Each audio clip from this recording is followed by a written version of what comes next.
Om Jnanatimirandhasya Jnananjana Shalakaya Chakshurinmilitam Yena Tasmai Shri Gurave Namaha.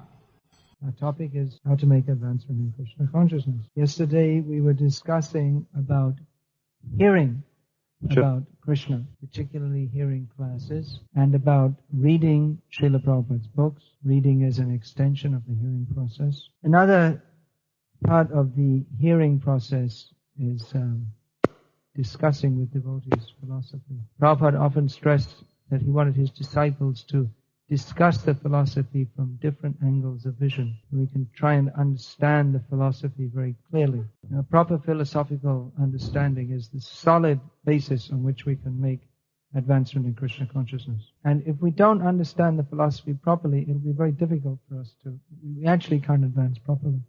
There are various philosophical deviations which make us, even though we may be practicing Krishna consciousness, we don't practice in the right way. In spiritual understanding, the actual understanding is that Krishna is the Supreme Personality of Godhead, and we are all His servants. Now,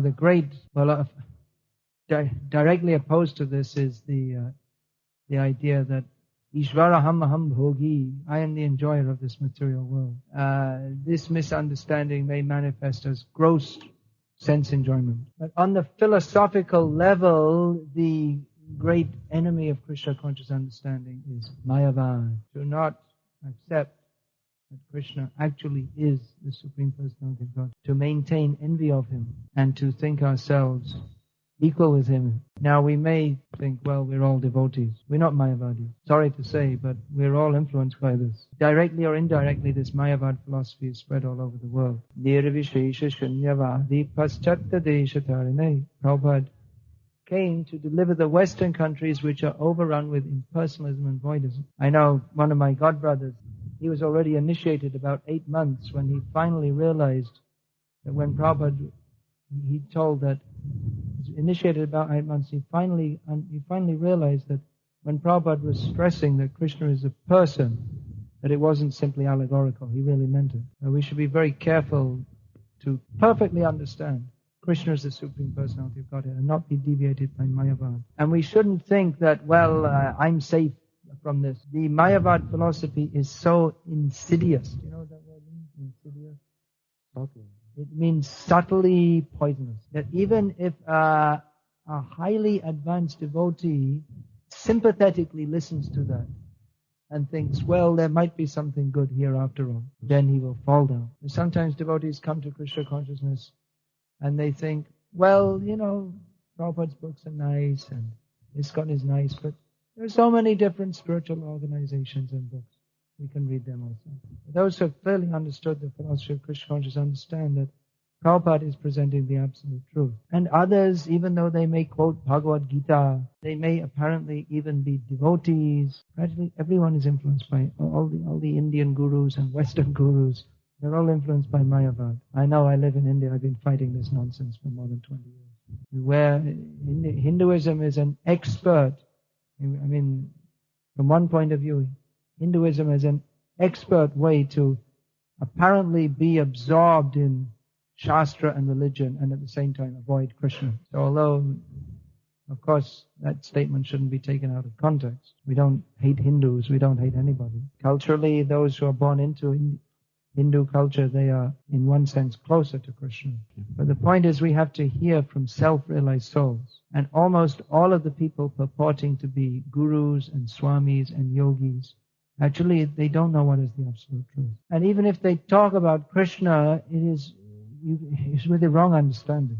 Almost always. Even though they may have different, apparently scholarly methods of understanding Krishna, they do not lead us to surrender to Krishna. That is the gift that Prabhupada gave us. We find in this movement chanting, dancing, bliss. How does that bliss come about? From the spirit of surrender and service. Prabhupada writes that the spiritual master trains the disciple in a service attitude. So we have to understand this philosophy properly. Proper understanding of the philosophy is that we're meant to serve Krishna. So if we actually understand the philosophy, then the natural result is that we'll want to serve Krishna. Another kind of misunderstanding is to think, well, I'm just going to study the philosophy.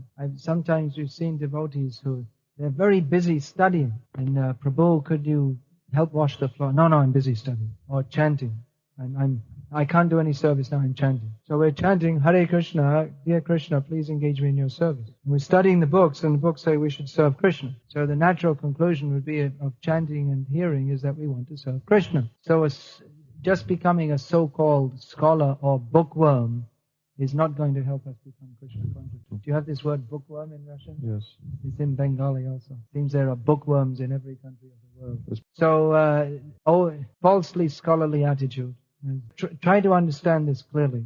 Devotees must understand the philosophy of Krishna consciousness. For this, they must study Srila Prabhupada's books very carefully, attend the classes, and discuss with devotees. But in the name of study, we don't avoid service to Krishna. That means we're not very sincere. And unless we have this attitude of service to by understanding the philosophy, we develop the attitude that we want to serve Krishna. And actually, by performing that service, the knowledge that we study becomes revealed within our hearts. Understanding this philosophy doesn't come simply from reading books, but the actual understanding is revealed within the heart of the sincere devotee by his service attitude. In this seminar, we've spoken about how we should chant nicely, how we should hear nicely. We should always remember that we are chanting, we are hearing, we have to make our effort, but ultimately our advancement depends on the mercy of Guru and Krishna. So that we sing, Dibbya Gyan Hride Prakashito, means that by the mercy of Guru, the spiritual knowledge is revealed within our heart. Yatsya deve parabhaktya yatha deve tatha guru tasyaite kate yatha hyartha prakashante mahatmanaha. The same word is used, prakashit, Dibbya Gyan Hride Prakashito, prakashante mahatmanaha. The knowledge is revealed within the hearts. Knowledge is revealed within the hearts of those who have firm faith in the Supreme Personality of Godhead and the Guru. So I was speaking about deviation. The main deviation, philosophical deviation, is this Mayavad. There are certain points of philosophy we should regularly discuss in our classes. There are certain main anarthas that we have to overcome. So one point is we should always discuss how Krishna is the Supreme Personality of Godhead, and Mayavad should be kicked into the dustbin and burned. Now, this isn't only for preaching to Mayavadis outside, it's for preaching to Mayavadis here. This Mayavadi, the Mayavadi in all our hearts, so that we ourselves have developed firm, unflinching faith that Krishna is the Supreme Personality of God. Now, another philosophical deviation is called Sahajya. Sahajya means those who take everything very easily. The goal of Krishna consciousness, or the ultimate limit of spiritual advancement, is to join Krishna in his rasa dance with the gopis. Before we can dance in Rasa Leela, we have to give up the dance of Maya. That means we have to give up all thoughts of sense gratification. It means we have to work on cleaning our hearts. Now, someone may think that what is all this business of working hard, following sadhana, going on book distribution, discussing that we're not the body? It's so boring. Why don't we just become gopis? You can find some guru who will give you a blessing, and all of a sudden you can become a gopi. And then, you don't have to follow all these horrible things like surrendering, all this talk about giving up sense gratification. Just become a gopi. So there are gurus who can promise you this. They speak mostly about Radha Krishna Leela, and you can listen to that and artificially think that, yes, now I have become a Mahabhagavat, and you can imitate in your mind thinking that you are a gopi or some other resident of Vrindavan. Many years ago, I remember one devotee in Mayapur, he went to some guru who revealed to him that his eternal form in Vrindavan was that of a peacock. So previously it was his habit to chant his rounds in the temple room, but they noticed he didn't used to spend his morning in the temple room anymore. So one morning the temple commander went to check in his room, what's he doing? And there he was, being a peacock, imitating the activities of a peacock, spreading his wings, and rather nonsensical.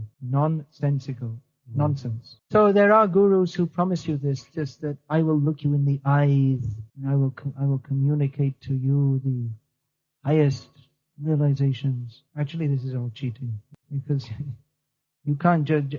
You can't just suddenly jump into Rasa Leela. Here I am. You have to be admitted after the process of purification. You have to show that you're completely non-envious of Krishna and you have no other interest but to serve him. It's not such an easy thing. To become a completely pure devotee, not such an easy thing. So we see that some gurus, they come and they promise all these things and they immediately initiate people. Now you're initiated. The first time they see people. So people, they become, this is wonderful, I got the mercy of a Mahabhagavat Gopi devotee. And then the guru moves on and the person is left with all this talk of Gopi Leela. What he's practically left with is his own mind, which is full of nonsense. And no practical process of sadhana to uplift him step by step. So for all the big talk, high level realization, the person is left down at this level where he hasn't got a clue how to control his mind or sense. And generally these people are quite critical of ISKCON also. They say, oh, you're just all neophytes. You're always discussing Bhagavad Gita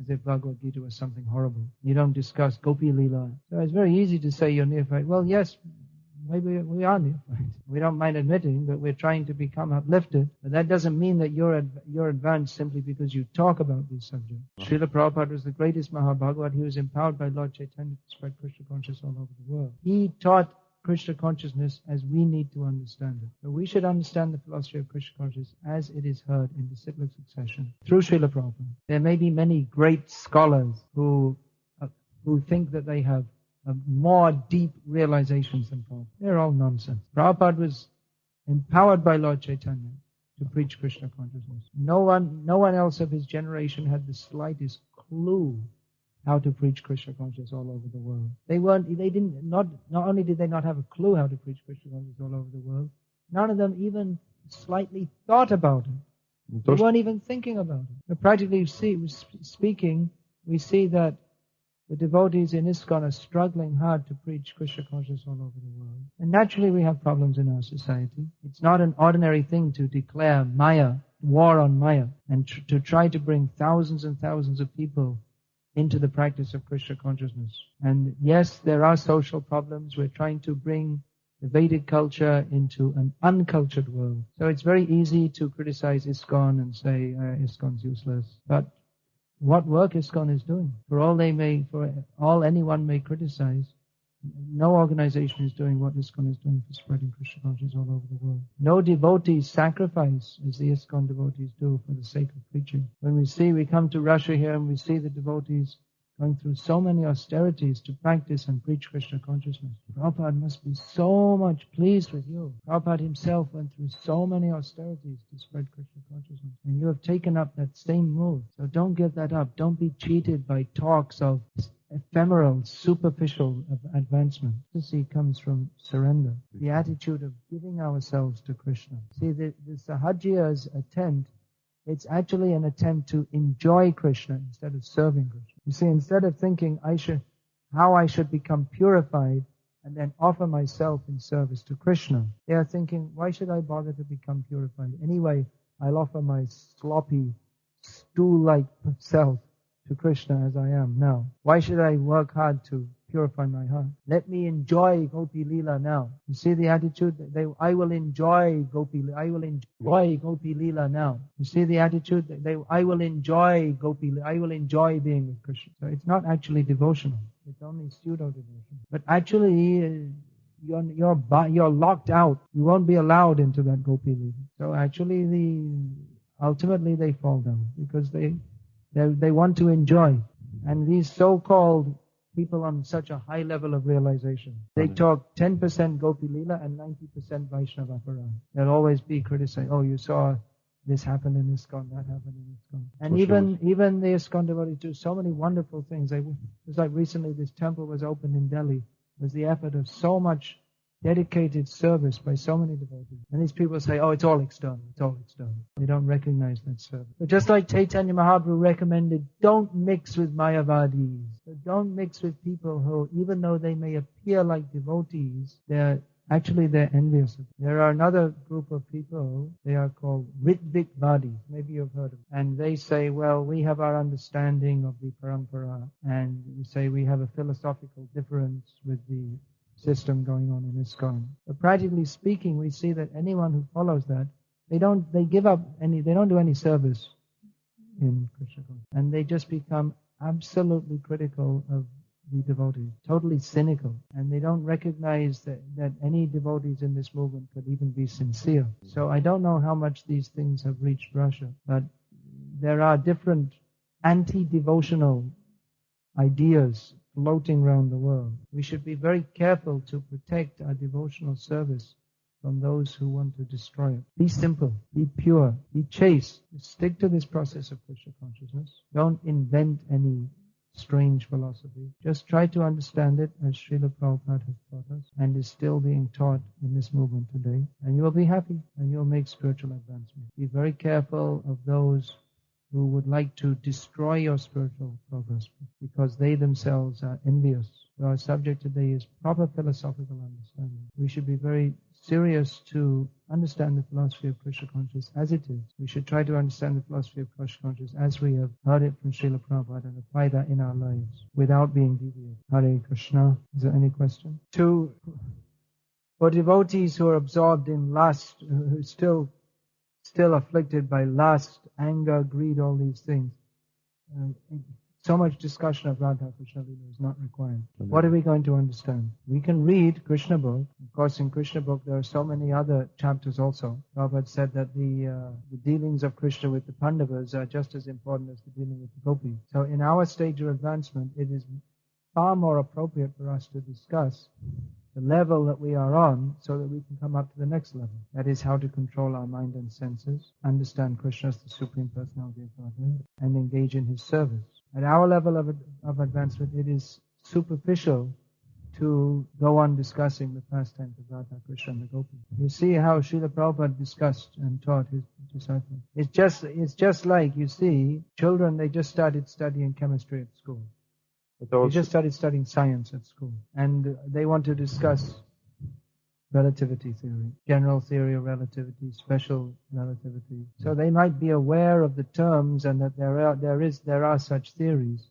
But for them to discuss in detail is superfluous because they haven't understood the basic concept. Preach to everyone. We should especially preach to those who are interested to hear. When we go to preach in public, we are often challenged by Mayavadi. Just the other morning in class in Begovaya, at the end, someone brought up some Mayavadi, some outsider brought up some Mayavadi ideas. So if we go to preach, we're definitely going to meet Mayavadi. So we should know how to defeat them. Discussion of early morning chanting, that we've already covered extensively. When Lord Chaitanya said there are no rules, he said, what is that? Kayati shuite jata tata nam loy, desha kala niyam nahi sarva siddhi hoy. Chaitanya Mahaprabhu said, even when you're eating, even when you lie down to go to sleep, in any circumstances, if you chant the holy names, you can achieve all perfection. But at the same time, that's true, that chanting in any circumstance can give perfection. But we are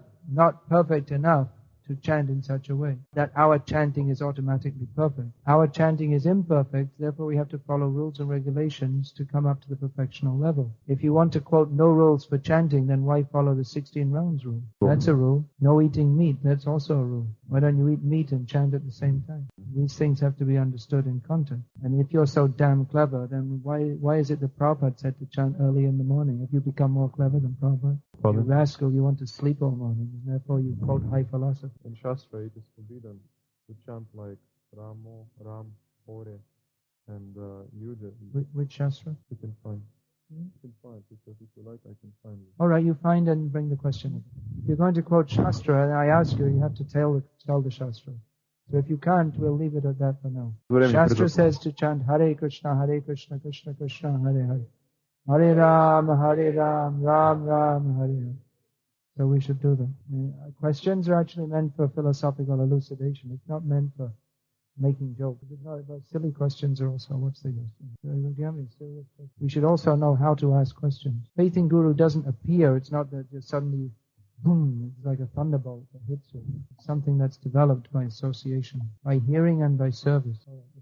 Some people ask questions with so deep. Only Lord Brahma can answer them. Even he would have to meditate for 1,000 years to understand what the question is. If you're so much confused, it's better to chant Hare Krishna. Sometimes people are so confused, they want to ask something, but they're not even sure what they want to ask. So they try to ask a question, but their whole way of thinking is so confused, they can't even write a clear question. So don't mind, just go and chant. If a person chants 16 rounds, offers Mangaladi, but doesn't follow all the regulated principles, will he make progress? In this regard, Bhakti-Siddhanta Saraswati Thakur has told a story. This is a story from Bengal. Bengal is a land of many rivers. So often if people go from one place to another, they go by boat, and especially in the hot season, they go at night when it's cool. So once a group of people were going from one village to another to attend a marriage ceremony. So they got in the boat just after the sun went down, and the boatman started rowing the boat. Very soon they all fell asleep. When they woke up, they asked the boatman, "How long will it be till we reach our destination?" He said, "Well, it should be very soon because I've been rowing all night and it's almost time for sunrise." So when the sun came up, they found they were still in the same village. The boatman had been rowing all night, but he had failed to take up the rope which was tying the boat to the shore. So you can work hard, but if you're still attached, you're strongly attached to sense gratification, then how are you going to make progress? You see, when someone first comes to Krishna consciousness, we ask them to chant. Sometimes I go to a place and I meet someone, they're interested in Krishna consciousness, and I ask them, "Can you start chanting?" And they say yes. And I may go after a few months and I ask them, "How is your spiritual advancement now?" And they may say, "Well, now I'm chanting 2 rounds and I gave up meat and I gave up alcohol, but I'm still drinking tea." So I tell them, "That's very good. You're making progress. Now try to go on and do more." But if I meet an initiated devotee and say, "How is your spiritual life?" They say, "Well, I'm chanting 2 rounds and I'm drinking tea." They'll say, "What happened to you?" If you're coming from the down position and you start chanting, that means you're coming up. But you have to continue coming up. And if you're actually sincere and serious, then by taking to this process of chanting, then certainly you will want to give up all sinful activity. Now, if we're going to be very frank, we don't talk about this very much. Maybe we should more. It's not a very palatable subject. But sometimes devotees in the Grihastha ashram have problems with one of the principles, particularly with one of the principles. So will you make advancement? Very slow, if at all. Don't give up chanting, but we should understand the reality. Proper spiritual advancement comes from chanting 16 rounds and following 4 regulated principles. It's a heavy thing, it's true.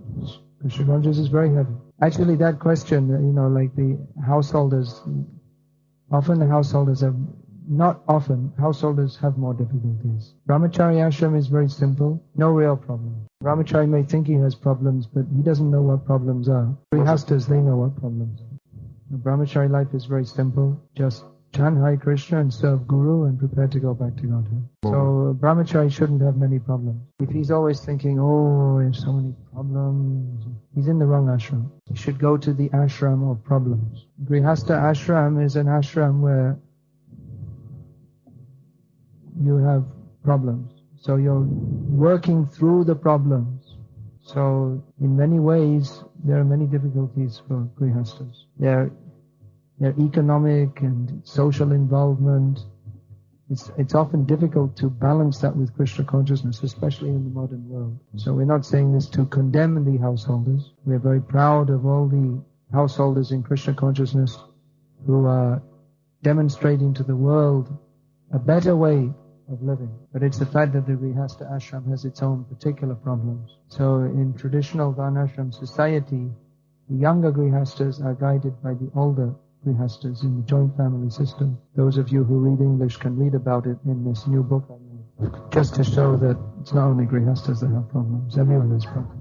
And actually nowadays the sannyasis have more problems than anyone because they've got everyone else's problems. Everyone comes. So sannyasi gives the ultimate solution to all problems. Chant Hare Krishna and be happy. It's not a slogan, it's a fact. Oh, but I have this problem, that problem. Hare Krishna! Hare Krishna! This is the only solution. Of course, while we're living in this world, there may be so many adjustments, so many problems come and go. The holy name of Krishna is our eternal self. Just that. I mean, If we can just meditate on this, the holy name of Krishna as our only shelter, just have faith in that, and whatever happens, we can always be safe. Whatever anyone does to us, people can torture us, blaspheme us, take away all our money. So many bad things people can do to us. Even the people we had faith in may cheat us. But whatever happens in this world, still have the holy name. You can always chant. Krishna is always there to help you. So we should have faith in Krishna. It's very difficult to give advice about specific situations without knowing all the details. But often in these situations, we can follow Mahatma Gandhi's policy. Non-violent, non-cooperation. In other words, we don't fight with our family members, but we don't do what they say either. In other words, they may say, oh, that Hare Krishna chanting, and we just follow it. What's the use to fight? But anyway, go on chanting. And they'll say, you should stop that chanting. You can go like this. Go on. This will defeat them. They don't know what to do. For some time, they may become more frustrated and more blasphemous. But if you just make a policy to tolerate whatever they do or say and go on with your chanting, ultimately they will be defeated. This was Prahlad Maharaj's policy. Let's take written question. That you have to see. It's different in different cases. Some people, they can count to 16 rounds immediately. Generally, we find that if people are gradually encouraged, they come up. Go on encouraging. That, oh, you're chanting, how nice. And they themselves will feel it is nice. And they will want to chant more. So we don't have to force them. Krishna consciousness itself is blissful. As much as possible, we should encourage all the devotees. Of course, there has to be some kind of guidance because we always tend to do things wrong. At least in my preaching, I'm finding that if someone's beginning to chant, encourage them to come up. Encourage. Just like when the young child starts to walk and falls down, walks 2-3 steps, falls down. And the mother says, oh, how nice, my child is beginning to walk, and helps them. Doesn't chastise the child, oh, you rascal, you can't walk properly. Why are you always falling over? You have to have some patience. Same thing, the child is passing stool all over the mother's body. So the mother knows that it's a baby, so gradually it has to be trained. If the child is 20 years old and is still passing stool over the body, there's something wrong. But in the beginning stages, we have to be very tolerant and encouraging. Practically little children, they're just like animals. They can't, they slobber, they pass stool, they scream, they have no consideration for anything. I won't go there. Well, I guess. Yeah, all the saliva coming out of their mouth. But if there's any little good thing, the child is going, so they're going, Papa. He said, Papa. Oh, all right. Well, see, I'm in a male body. You see, it's called male chauvinism. Mama. Yes. Okay, Mama. Первое So I слово. say, Mama. Oh, I said, Mama. Smile. The baby says, oh, I did something right. Okay. So anything right they do, you encourage them, even though they're doing everything all wrong. Same way, people are newly coming to Krishna consciousness. They do everything wrong. They walk up to the Guru and say, hey Prabhu, you're not chanting your rounds properly. They're eating with their left hand. They start singing some pop songs in the middle of the kirtan or something. There's so many crazy things. In the beginning, we have to be very tolerant. Otherwise, we won't make any devotees. It's very good to be strict, but sometimes we see devotees who are very, very strict. It's like they're very good for their own spiritual advancement, but they can't make any new devotees. So we should be strict with ourselves, but especially with newer devotees, we should be very, very liberal to help them come up. Practically speaking, we see that Prabhupada, he was very strong in his preaching. We have to be strong in our preaching, otherwise we'll just become all mishmash nonsense, wishy-washy, sentimental, watered down, just, all bhav, no some. So it's required to be strong in our principle, but at the same time, in his personal dealings with devotees and with everybody, Prabhupada is very kind and considerate. We should be as soft as a rose and hard as a thunderbolt. But if we're not very expert in throwing thunderbolts, then we might cause disaster. So better to cultivate being soft as a rose. Hare Krishna.